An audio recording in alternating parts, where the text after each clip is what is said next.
FIFA ప్రపంచ కప్లో France జట్టు మరోసారి తన సత్తా చాటింది.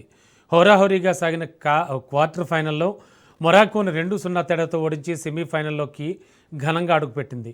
మ్యాచ్ ప్రారంభం నుంచే దూకుడుగాడిన ఫ్రాన్స్కు స్టార్ స్ట్రైకర్ కిలియన్ ఎంబాపే తొలి గోల్తో ఆధిక్యాన్ని అందించాడు. అనంతరం ఉస్మానే డెంబెలే మరో గోల్ చేసి జట్టు విజయాన్ని ఖాయం చేశాడు.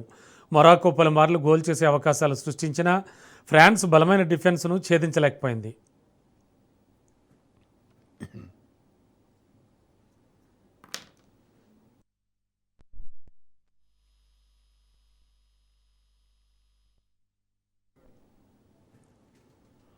ఈ విజయంతో 2022 ప్రపంచ కప్ సెమీఫైనల్ జ్ఞాపకాలు మరోసారి రిపీట్ అయ్యాయి. అప్పట్లో కూడా మొరాకోను 2-0తో ఓడించిన ఫ్రాన్స్ ఇప్పుడు కూడా అదే స్కోర్తో మరోసారి తన ఆధిపత్యాన్ని కొనసాగించింది.